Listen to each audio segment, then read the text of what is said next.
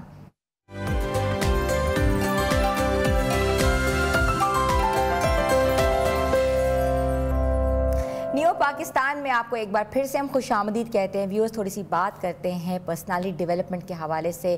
اورا healing کیا ہوتی ہے، اورا ہیلنگ کا کلچر کیا ہے، اور پاکستان میں کون کون سے لوگ جو ہیں وہ اورا ہیلنگ کے ذریعے جو ہے آپ کی پرسنالٹی کو کہتے ہیں کہ جانچ پڑتال کر سکتے ہیں، اور دنیا میں اورا ہیلرز جو ہے وہ کہاں کہاں ایگزسٹ کرتے ہیں۔ تو آج ہم آپ کو اس چیزوں کے بارے میں بتائیں گے، اور بلکہ کہا یہ جاتا ہے کہ انسان کی زندگی صرف جسم اور دماغ تک محدود نہیں ہوتی، بلکہ اس کے ارد گرد جو ایک انوکھا دائرہ موجود ہوتا ہے اس کی پرسنالٹی کے لحاظ سے، تو اس کو اورا کہا جاتا ہے۔ اور یہ بھی کہ ہماری شخصیت، سوچ، جذبات اور روحانی کیفیت کا عکس ہوتا ہے۔ یہ عکس کیسے دوسرے تک جاتا ہے، اس کے اوپر کیا پوری اس کی نیورولوجی ہے، یا اس کے اوپر کیا کیفیت آ رہی ہوتی ہے، تو آج ہم ان چیزوں کے بارے میں جانیں گے۔ اور ہمارے ساتھ موجود ہیں دنیا کے نمبر 1 جو ہے اورا ہیلر اعجاز احمد خان صاحب، جن کو میں ویلکم کرتی ہوں شو میں۔ السلام علیکم۔ وعلیکم السلام۔ کیسے ہیں سر؟ میں بالکل ٹھیک ٹھاک۔ سر آپ نے مجھے تھوڑا سا ایکسپلین کیا اور میں نے اس کو پورا ڈیفائن کر دیا۔ اورا جو ہوتا ہے وہ پرسنالٹی سے ریلیٹڈ ہوتا ہے کہ آپ کے ذہن سے ریلیٹڈ ہوتا ہے؟ سب سے ضروری یہ کوشچن ہے۔ دیکھیں، آپ کے یونٹس ہیں، آپ کا مائنڈ الگ یونٹ ہے، آپ کی باڈی الگ یونٹ ہے، آپ کی جو اسپرچولیٹی ورلڈ ہے وہ آپ کا تیسرا یونٹ ہے۔ اورا ان تینوں سے لنک ہوتا ہے۔ اورا آپ کا مین امیون سسٹم ہے۔ اب نئے ویور کے لیے ہم بات کر لیتے ہیں کہ آپ کی باڈی ایک میگنیٹ ہے، ٹھیک ہے، اور وہ آپ کے لیے چیزیں کھینچے گی، چاہے وہ فائنانسز ہوں، چاہے وہ محبتیں ہوں، چاہے وہ کانفیڈنس ہو، چاہے وہ کنیکشن وتھ ڈیوائن ہو۔ تو اگر آپ کے اورا کے کلر کمزور ہیں اور آپ کے اورا کے کلر ڈس بیلنس ہیں، تو آپ کو وہ فیسلٹیز لائف میں نہیں ملیں گی۔ نہ آپ کی ہیلتھ ٹھیک رہے گی، نہ آپ کی مینٹل ہیلتھ ٹھیک رہے گی، نہ آپ کی اسپرچول ہیلتھ ٹھیک رہے گی۔ تو اورا جو ہے نا وہ آپ کی ونگز ہیں، آئدر آپ اس سے اڑتے ہیں اور آئدر آپ اس سے رینگتے ہیں۔ آپ نے اپنی لائف کو جو سمت دینی ہے، اس میں جو اللہ تعالیٰ کی حکم کے بعد، ان کے فضل و فیوز کے بعد اگر کوئی چیز آپ کے لیے امپورٹنٹ ہوتی ہے لائف میں، تو وہ آپ کا اورا ہے۔ اچھا، ایک سوال ادھر یہ کہ ہم بینگ ہیومنز، ہم انسان کیسے جان سکتے ہیں کہ ہمارا اورا جو ہے وہ دوسرے کے لیے کیا ہے؟ دیکھیں، آپ جب کمرے میں آتے ہیں تو آپ کے اتنا اچھا آپ نے سوٹ پہنا ہوا ہے, آپ نے بڑا پریزنٹیبل ہے آپ ماشاءاللہ, مگر آپ کی جو انر سیلف کی ایموشنز ہیں وہ آپ کی انرجی ہے نا. تو جب کوئی کمرے میں آتا ہے جو سب سے پہلے تو جو فیل کرتے ہیں ہم اس کی انرجی کو فیل کرتے ہیں, اور ہماری انرجی یہ بتائے گی کہ ہم نے اس کو ریجیکٹ کرنا یا اس کو سلیکٹ کرنا اپنی لائف میں. آپ کی انرجی کی کبھی کبھی کونیاں چھپتی ہیں. میں نے بڑے یہاں پہ ایسے لوگ دیکھے ہیں جن کی اپنی اولاد بھی ان سے بھاگتی ہے, ان کے پارٹنر ان سے دور ہو جاتے ہیں, ان کے جو باسز ہوتے ہیں یا ان کے جو کلیگز ہوتے ہیں یا جو ان کے سبارڈینیٹس ہوتے ہیں وہ ان کے ساتھ کمفرٹیبل فیل نہیں کرتے, ہوتے وہ بڑے پولائٹ ہیں. اس کا مطلب ہے کہ ان کی انرجی ٹھیک نہیں ہے. جب آپ کی انرجی ٹھیک نہیں ہے تو اس کی کونیاں چھپتی ہیں, وہ چھپتی ہے پھر لوگوں کو. اور اگر آپ کی انرجی ٹھیک ہے, اگر آپ کی انرجی ٹھیک ہے تو آپ اٹریکٹ کرتے ہیں لوگوں کو اپنی طرف. اسی طرح آپ کی زندگی کی جو سمت ہے, مثال کے طور پہ اورا 7 رنگوں سے بنتا ہے. میں آپ کے توسط سے اپنے بہن بھائیوں کو بتا دوں کہ ایک ریڈ ہوتا ہے جو آپ کے اندر لیڈرشپ کوالٹی پیدا کرتا ہے, آپ کے اندر پازیٹیو اگریشن پیدا کرتا ہے. ایک اورنج ہے, بڑا ضروری ہے میری بہنوں کے لیے, بیٹیوں کے لیے. وہ جو اورنج کلر ہے وہ فیمنن انرجی کو جنریٹ کرتا ہے آپ کے اندر. تو ضروری نہیں کہ صرف جو مرد حضرات ہیں وہی آپ کو اٹریکٹیو فیل کریں گے, آپ کی خواتین, بچے, باقی لوگ. آپ کی ایگزسٹنس تب فیل ہوگی جب آپ کی اورنج انرجی اچھی فیل ہوگی. پھر ایک یلو ہے جو کہ فائنانس کو واقع کرتا ہے. پھر گرین کلر ہے, میرے آقا صلی اللہ علیہ وسلم کا کلر ہے وہ. جب وہ ٹھیک ہوتا ہے تو آپ رحم دل ہوتے ہیں. جب وہ ٹھیک ہوتا ہے تو آپ اپنے ماضی کے جو اتنے بڑے ٹراماز ہوتے ہیں ان کو سے نکل آتے ہیں. وہ ٹھیک ہوتا ہے تو آپ محبت کر سکتے ہیں. پھر ایک تھروٹ ہے, اگر وہ ٹھیک ہوگا تو لوگ آپ کی بات کو سنیں گے, مانیں گے, سمجھیں گے. پھر ایک تھرڈ آئی ہے جس سے پہچان کرتے ہیں کہ یہ جو اتنی معصوم سی پیاری سی بچی بیٹھی ہوئی ہے میری بہن, یہ باہر سے کیسی ہے, اندر سے کیسی ہے, کن حالات سے گزر رہی ہے. پھر ایک ڈیوائن کے لیے کراؤن ہوتا ہے جو کنیکشن میرے اللہ تعالیٰ کے ساتھ آپ بناتے ہیں. تو اس سے کیا ہوتا ہے کہ آپ کے اندر جو چھوٹے چھوٹے پرابلم ہوتے ہیں, جو گرے ایریاز ہیں, وہ نہیں بنتے, آپ کنیکٹ رہتے ہو میرے اللہ کے ساتھ.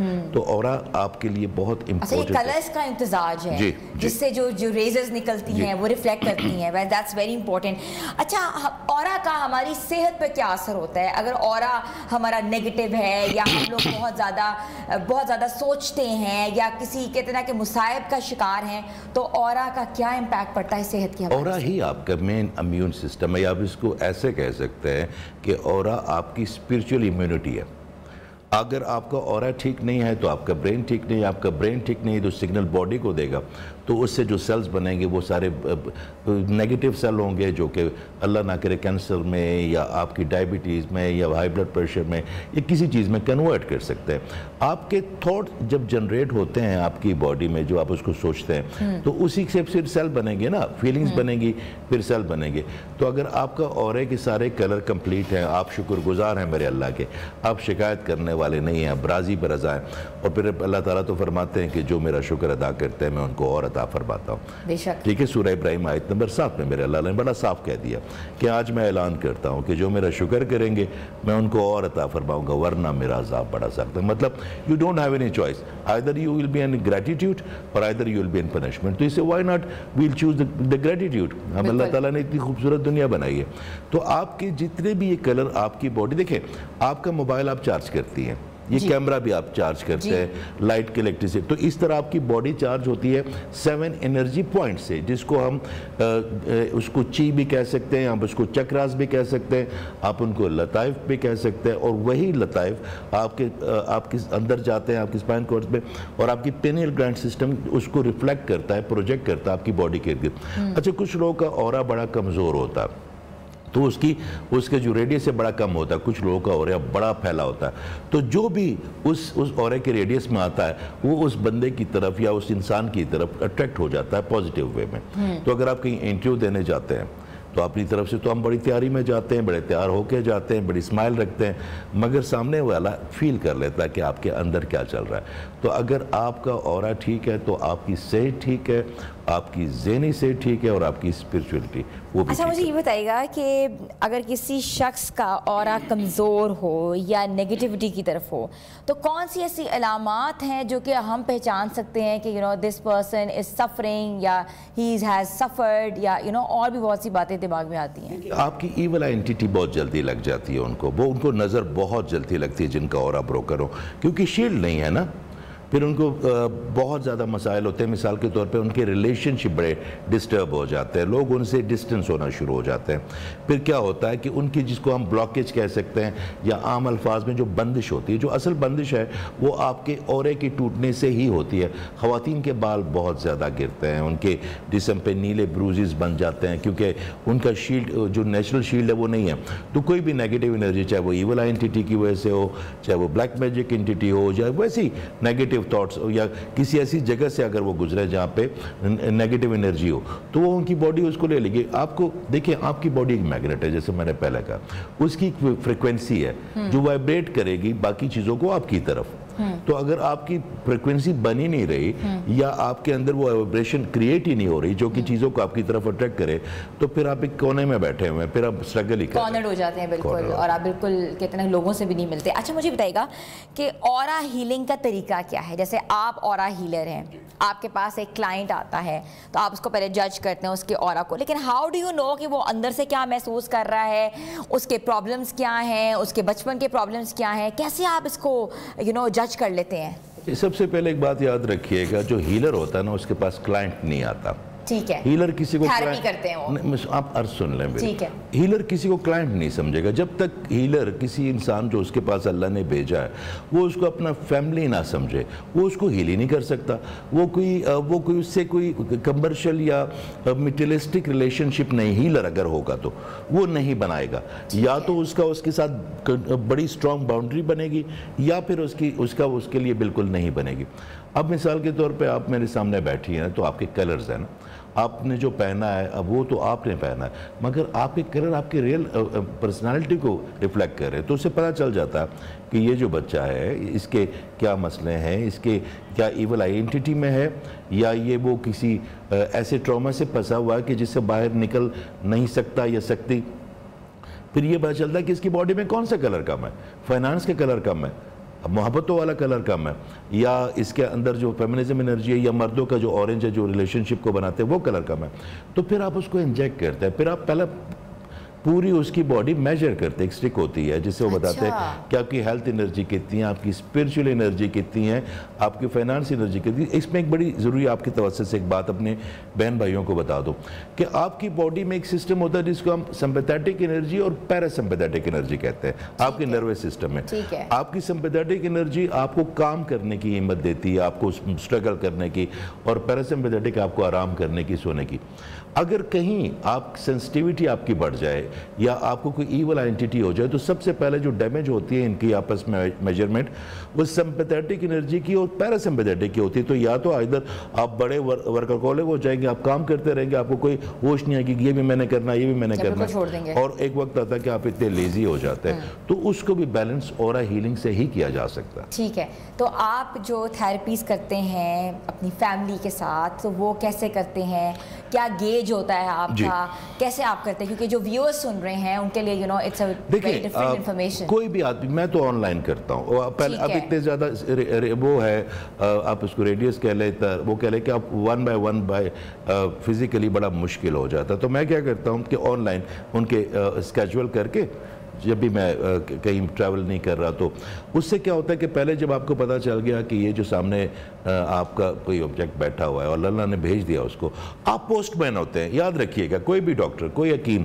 کوئی پیر صاحب, ان کا پرسنلی اس میں کوئی نہ کوئی کمال ہوتا ہے, نہ ان کی کوئی ایبلٹی ہوتی ہے. یہ میرے اللہ تعالیٰ کا ہے جس کو جدہ, مگر آپ پہ, یہ مجھ پہ احسان ہوگا میرے اللہ کا کہ میرے ذریعے وہ خیر ان کو ملے گی. اس کا مطلب ہے یہ اللہ کی رحمت مجھ پہ, اس کو تو دینی تھی اس نے, وہ کسی حکیم سے دے دیتا, وسیلہ بنایا. تو جو بھی بندہ آئے گا مجھے لگے گا کہ ان کے, تو ہم اس کو انرجی ٹرانسفر کر سکتے ہیں. وہ بالکل فیل کرتے ہیں اس انرجی کو, اپنے ہاتھ میں پانی کے ذریعے دے سکتے ہیں. پانی, water is a very good object جو کہ بڑی جلدی انرجی کو لے لیتا ہے.